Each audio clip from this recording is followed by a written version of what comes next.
Today we're going to find out which matters more to a pitcher, the per nines or the physics, the velocity, control, and break like it would be in real life.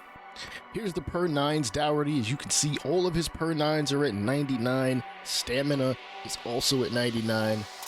And also his durability is at 99. Well, I'm not going to show you all that. It doesn't matter.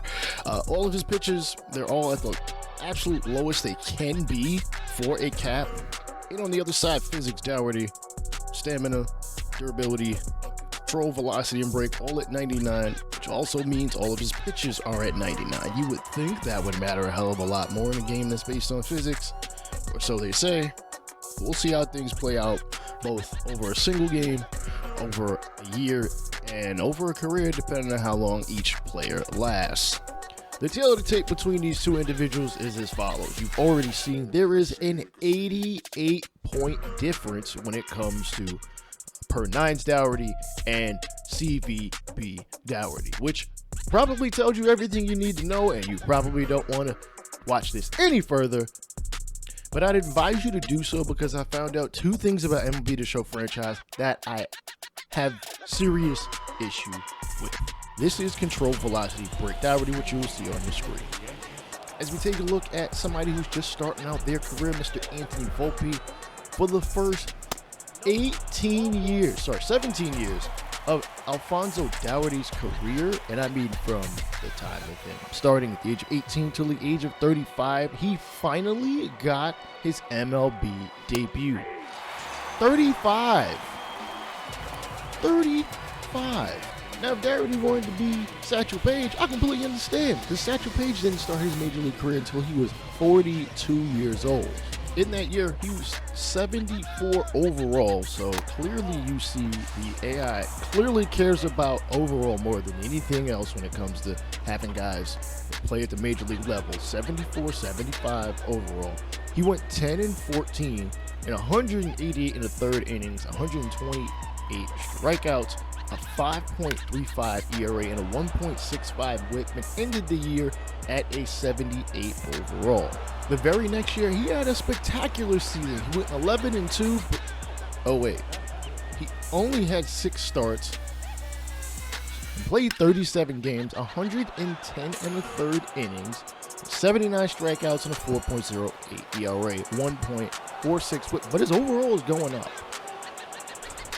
Actually, this is the third thing that I have an issue with, and actually, I've spoken about this about MLB the Show in the past. Nonetheless, the team he played for was the Baltimore Orioles those 2 years. He was waived by Baltimore at about the midway point of the season and claimed by the Minnesota Twins in 2042 at the age of 37.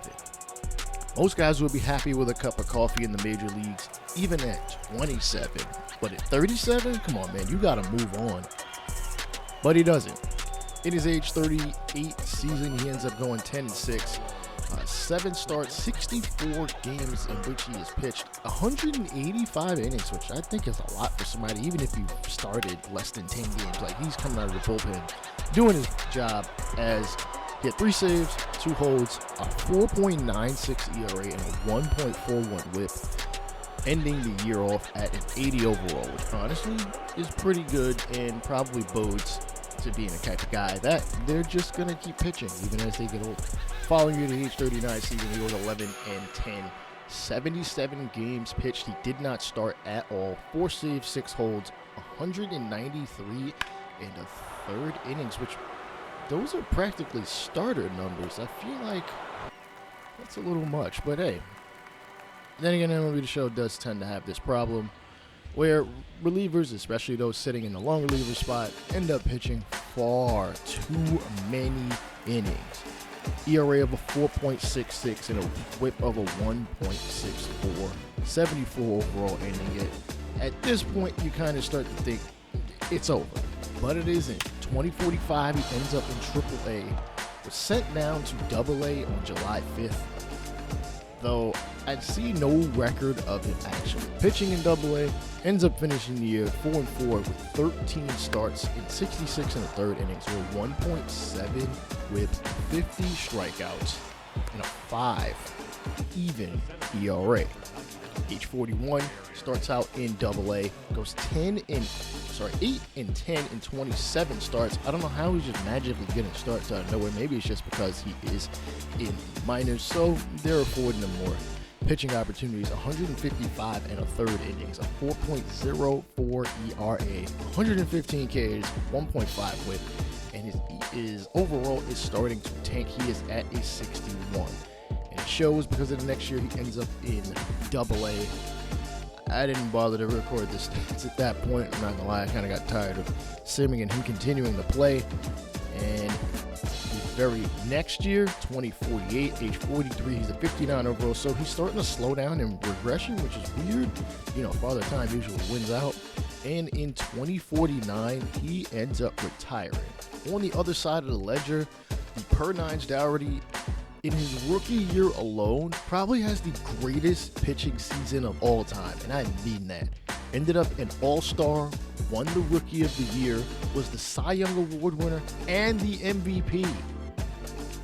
In the second year, he led the league in Ks, innings, pitching WAR for what it's worth, and won back-to-back Cy Young Awards in his age 20 season, all-star. Again, actually, he missed the All-Star game in his 19-year-old season, which is really strange, but whatever. Postseason, his team made the postseason, led the league in ERA, wins, shutouts, Ks, complete games, innings, WHIP, pitching WAR, was the Cy Young and MVP award winners again. Pretty much doubled that up the very next season. Cy Young and the MVP one more time and made the postseason for the third consecutive year. Unfortunately, his age 2023 season, I forgot to look back at the league leaders, so it is what it is. He actually ends up being a free agent. In doing so, he signs with the Philadelphia Phillies, 9 years, $308.7 million. Was second in Ks, second in strikeouts, and actually somehow finished second in the Cy Young. Age 25, for whatever regressional reason, because this game usually makes no sense when it comes to regression, down to a 98, which really is not the end of the world. Tied for second in shutouts, in Ks, third in complete games, third in WHIP, second in pitching WAR, and his team made the postseason. And as I continued to play on, or really sim on, age 28, he ended up third in the Cy Young. At age 29, he ended up somehow getting back up to a 99 overall, was third in the league in Ks, and his age 30 season was 2035, where he's pretty much doing more of the same. You know, getting complete games, getting shutouts, being somewhere in the top 5 in Ks. Age 32, he only ended up 9th in innings, which is a little strange. And he ends up making a comeback in 2038, which sounds weird, saying for a guy who's pretty damn good and already won 3 Cy Youngs and 2 MVPs. He wins his 4th of his career and leads the league in wins. 2039, he is a 34-year-old player, 84 overall at the end of the year. In 2040, he actually gets traded to the Baltimore Orioles on June 29, 2040. The very next season, at age 36, he's down to a 73. He actually gets sent down to AAA, and then in 2042, at age 37, 68 overall, he retires. And here is where I begin with the issues in this game. Outside of Roger Clemens, and we all know why he's not in the Hall of Fame right now. He'll get in, I'm sure, at some point. Outside of Roger Clemens, Alfonso Dougherty has the second most Cy Youngs of all time.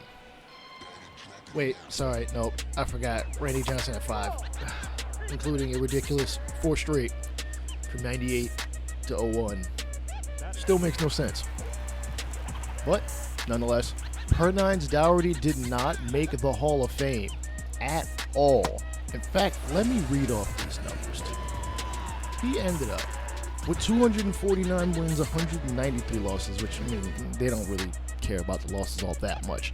Ended up with a save, pitched 3,913 innings, 4,253 strikeouts, and a 3.59 ERA. If you take the accolades out of it, this player is definitely a Hall of Famer. If you put it in if you put those accolades in, 4-time Cy Young, 2-time league MVP as a pitcher, bro, he would have been a Hall of Famer at like 30. Easily. But he ended up winning that other Cy Young at age 33. In all honesty, I feel like Hall of Fame induction in MLB the Show obviously is broken, but it's like really, really broken.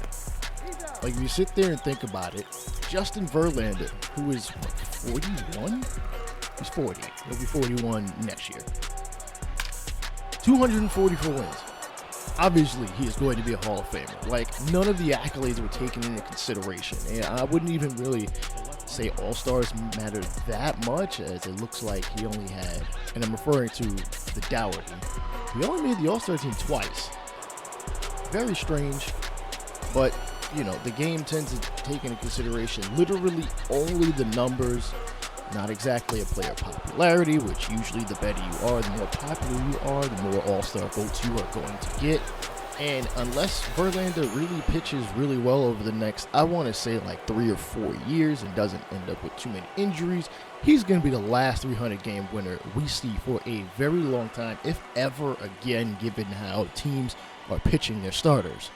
Issue number 2 is guys, and I mean like a lot of guys, hanging on to their careers far too long. CVB Dougherty ended up pitching what? 2023 all the way to 2048. That's 25 years of pitching, including the minor leagues. And for some reason, he kept getting better. Potential holds way too tight of a grip on how well a player, really how long a player plays. CVB Dougherty literally spent 10 years in A-ball. 10 years in A-ball. Now, A-ball has its own issues in this game, and the fact that you can't play any games in it. And he ended up going from, what about, an 11 overall all the way up into a 59. Like, unless he's working with the pitching coach in the minors, which is probably another issue in the fact that the staff can't do anything about that. Minor league players don't make that much. Like, MLB the Show does not accurately represent how much guys make, and probably for good reason.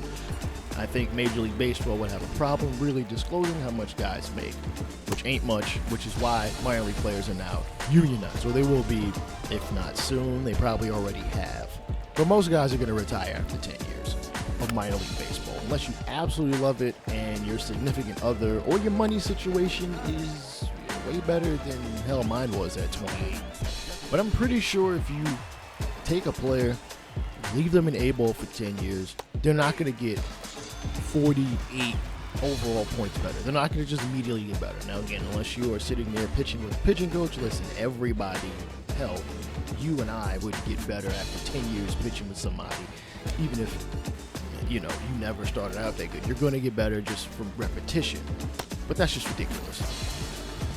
Any other issue I have with this game is over time, the CPU will sign far too many starting pitchers. I understand having a 6 starter in case somebody gets hurt, they end up being a long reliever, but this is ridiculous. Like, I saw teams with 8 and 9 starting pitchers, like 2 or 3 relievers and a closer.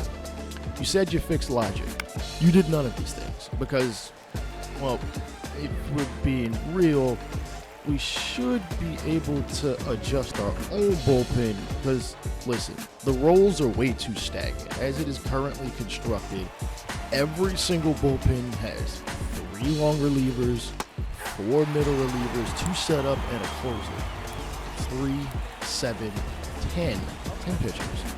On top of the 5 starters, but you can't have more than 13, 14. I mean, you can. I mean, the minimum you can have as start, no, I don't think you can have more than 14.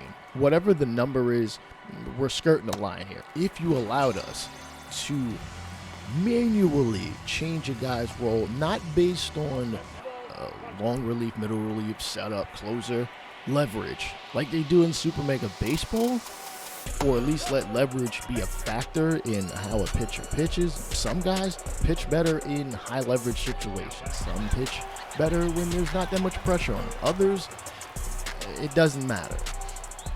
You know, the gamers, they want to go out there and do their thing. But as far as how this experiment translate out to really franchise exclusively, but probably in Diamond Dynasty also, though Diamond Dynasty is its own can of worms, per nines matter significantly more than control velo break, especially considering control velo break on the player card isn't accurate as far as how well a guy pitches on average. If you get nothing out of this video, take this. Control is literally the average of the number of pitches that a guy has. So if they got 4 pitches, and that adds up to 182 in total points of control, divide that by that number, you get what their control is. It's actually, I think, usually rounded down. Break and velocity are both based off of whatever pitch has the highest attribute number, not miles per hour. So if your changeup is at a 99, but your fastball is at a 68, and naturally a fastball is, maybe not always naturally, but usually naturally, the fastball is thrown with much more actual velocity than, say, a changeup through the physics and, you know, how you hold it and all that good stuff. You know, you'll get a misleading pitcher. So you might think you're getting a flamethrower when you're really getting somebody who's throwing 87 on the fastball and, like, what, 83 on a changeup? But, you know, 83 might be the highest velo that this changeup could be. So check out any other video I have on the channel. I'll holler at y'all later. Peace out.